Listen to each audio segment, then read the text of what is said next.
The 2026 NFL regular season will be here sooner than we realize, and when it does return, we get to see our favorite players dominate on the field. Numerous rookies will slowly begin to find their footing in the league, while veteran superstars will continue to flourish, rack up incredible stats during the season, and make their respective Pro Bowl. However, there are quite a few guys in the league who need to have a strong 2026 season or risk getting released or traded from their respective teams, thus sent packing to look for a new team to join. Competition is always fierce in the NFL, but these guys must prove themselves worthy to earn their way back to relevance or continue to build upon the success that we saw in 2025 into the 2026 regular season. So today, we're going to take a look at 10 guys who are entering a make-or-break season and what they have to do to right the ship or continue building upon from their previous season.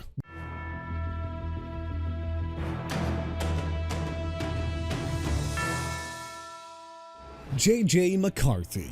McCarthy is entering a make-or-break season after a disastrous 2025 season where he threw 11 touchdowns against 12 interceptions and suffered multiple injuries. Things like a high ankle sprain in Week 2 against the Atlanta Falcons, and he missed the team's Week 13 matchup against the Seattle Seahawks with a concussion. The Vikings recently signed Kyler Murray to a one-year veteran minimum deal during the offseason and still currently have Carson Wentz and Max Brosmer on the roster. Adding Murray to this roster increases the competition for McCarthy, while also adding veteran leadership who can help mentor McCarthy during the regular season. The expectations remain high for McCarthy to pull it together, as he is a top 10 pick from the 2024 NFL Draft, which already has guys like Drake May, Joe Alt, and Malik Neighbors becoming superstars. McCarthy must rebound from his rough 2025 season and compete against the likes of Murray, Brosmer, and Wentz for a chance to earn the starting job in Week 1 of the regular season. McCarthy has to focus on his development rather than rehabilitation and improve on his fundamental mechanics and footwork for the upcoming season. If he can rebound in 2026, then the Vikings should be satisfied.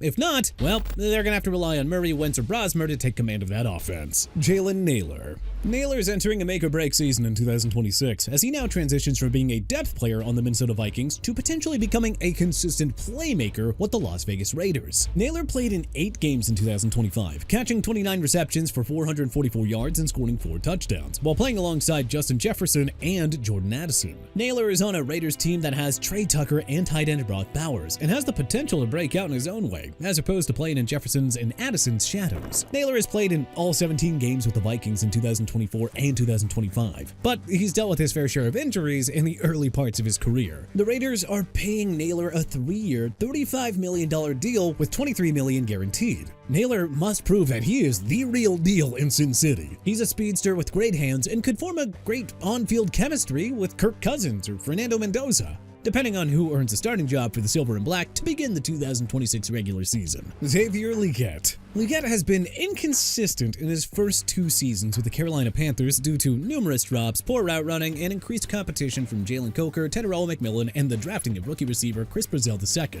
Legette has yet to have a season where he tops 500 yards, as he has dealt with a lingering wrist injury in 2024 and hamstring issues in 2025. Because of Legette's performance decline, the Panthers drafted Brazil II, who has great vertical speed, a constant catching ability, and downfield separation, which Legette lacks in his on-field performance. Legette went from a 58.7% catch rate in 2024 to a 54.6% catch rate in 2025, which is not great for someone who was drafted in the first round of the 2024 NFL Draft. 2026 is likely Legette's last chance to prove that he's worth keeping on the Panthers roster, as the team looks to build upon the success that they had in their 2025 season. But if Legette can improve his numbers, he could be traded out of Carolina in the 2027 offseason to another team looking for a reclamation project, or maybe looking for depth for a championship contending roster. Marlon Humphrey. The 4-time Pro Bowl cornerback enters a make-or-break 2026 due to salary cap hits, declining performance, and nagging injuries. Humphrey's entering the final year of his contract, carrying a cap hit of $26 million, and has taken a step back in his performance, as opposing quarterbacks have targeted him a lot more in 2025. And he missed tackles on occasion that turned into drive-extending plays for opposing receivers. Humphrey will be 30 by the time Week 1 of the regular season kicks off, and a lot of cornerbacks typically slow down at that age. Humphrey also had a 50.1 grade from Pro Football Focus, practice, ranking him at 105 out of 114 cornerbacks and allowed 67 receptions during the 2025 season. Humphrey's time in Baltimore may likely be finished after the conclusion of the 2026 season,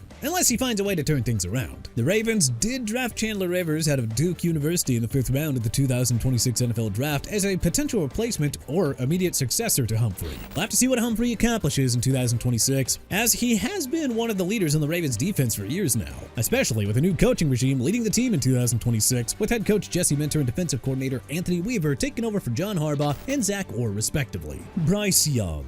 The 2025 Panthers were a bit of a surprise, as Bryce Young led the team to the playoffs despite the team's 8-9 record, which tied them with the Atlanta Falcons and Tampa Bay Buccaneers in the NFC South. Young must continue to build upon the success that he found in the 2025 season and prove to the Panthers that he is the team's long-term answer at quarterback. Young's stats improved from his sophomore season as he completed 304 passes for 3,011 yards through 23 touchdowns against 11 interceptions, rushed for 216 yards on 54 carries, and scored 2 rushing touchdowns. However, Young still struggled with turnovers, throwing 11 interceptions, as mentioned earlier, and lost 3 fumbles in 2025. Young's gonna have to improve at maintaining control of the ball and throw fewer interceptions in 2026. The Panthers roster surrounding him has improved from his rookie season, giving him the no excuses label for this upcoming season. The roster also added defensive guards Robert Hunt and Damian Lewis, who should protect Young, and drafted wide receiver Chris Bozzell II, who should also help Young out on the offense. The Panthers picked up Young's 5th-year option, keeping him on the roster through at least 2027. So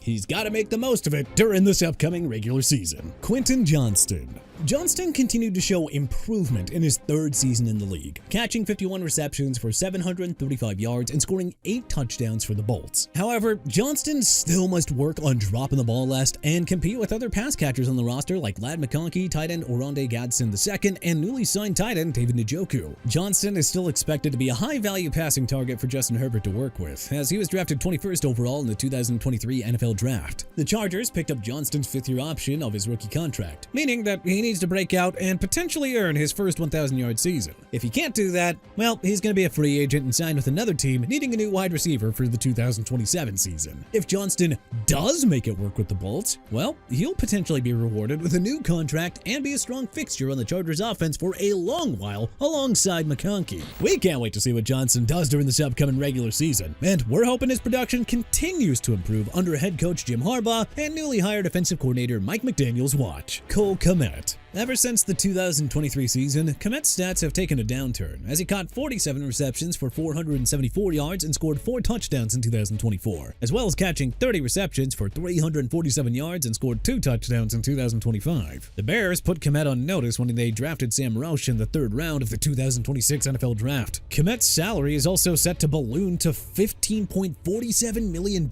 2027, which also happens to be the final year of his contract. So they could move on from Kmet if he doesn't improve in 2026 and just focus on developing Roush moving forward. On top of that, Colson Loveland outplayed Kmet in the lineup, catching 58 receptions for 713 yards and scoring 6 touchdowns in the 2025 season. The Bears will also look to focus on watching Loveland improve if Kmet continues to regress in the 2026 season. Kmet is still a dependable passing option on the Bears offense, but he's got to rebound and step it up in the upcoming regular season, or he's going to be traded or released by the Bears in 2027. Tyrie Wilson. After 3 average seasons with the Las Vegas Raiders, Wilson was traded from the Silver and Black to the New Orleans Saints in the 2026 offseason. Wilson's development with the Raiders was slow, and he also dealt with injuries, such as a foot injury in 2023 that required surgery and a knee sprain in 2024. Wilson also had 91 tackles, 12 sacks, 4 forced fumbles, 2 fumble recoveries, and a safety during his tenure with the Raiders, which is not great for a guy who was drafted in the early round of the 2023 NFL Draft. Getting traded to the Saints should provide Wilson with a fresh start for the upcoming 2026 season, as he'll be coached by defensive coordinator Brandon Staley, who should be able to help Wilson transition from a high-pressure starter to a rotational edge rusher. Wilson's also going to be playing alongside veterans like Chase Young and Carl Granderson, as the team will likely utilize Wilson's talents for situational pass rushing to improve his development. Wilson's going to have to improve with the Saints in 2026 by staying healthy and increasing his number of sacks. Otherwise, this man's going to be labeled as a massive draft bust. Quitty Pay. Staying on the Raiders, Quitty Pay signed a 3-year, $48 million deal with the Silver and Black for the upcoming 2026 season, after an underwhelming 2025 season with the Indianapolis Colts. Pay had 39 tackles, 4 sacks, and a pass deflection with the Colts during the 2025 season, which was a step back from his 2024 season when he had 41 tackles, 8 sacks, and a pass deflection. Even though Pay secured a decent contract with the Raiders, he still has to prove that he can be a reliable pass rusher rather than a solid run defender. Pay will work alongside Pro Bowler Max Crosby and is expected to play a huge role in the Raiders defense. Defensive coordinator Rob Leonard will coach Pay for the 2026 season as he and the Raiders look to improve. Pay will also go from a 4-3 defense to a 3-4 defense, with the potential of having a strong 2026 season and reinventing himself on the Raiders defense. Devon Achane. The Dolphins had a brutal offseason, watching Jaylen Waddle get traded to the Denver Broncos and releasing Tua Tagovailoa while Devon Achane is still on the roster. Even though the Dolphins are likely going to tank and rebuild in 2026, Achane is entering a make-or-break season in South Beach because he's on the final year of his $5.4 million rookie contract. Achane has improved his performance each year and rushed for over 1,000 yards in the 2025 season. Achane must build on a successful statistical season from 2025 into 2026, as he's now going to be the main focal point of that offense, and he's going to have to earn either a new contract from the Dolphins or sign with another team in the 2027 offseason. He's also got to stay healthy during the 2026 season, as he's dealt with a knee injury during his rookie season back in 2023. The 2026 Dolphins won't be successful, but Achane must prove to everyone that he can be durable, strong, and a fierce runner to build around during the upcoming season and beyond. But hey, what other player is entering a make-or-break season this year? Were there any notable names that we may have missed? Let us know in the comment section below. If you like this video and learned a thing or two, then hey, clicking the like button helps us out a ton. And you know, we really appreciate it. If this is your first time coming around to TPS though, then subscribing is a great idea because we put out videos like this every single day. But as always, thanks for watching, and we'll see you guys next time.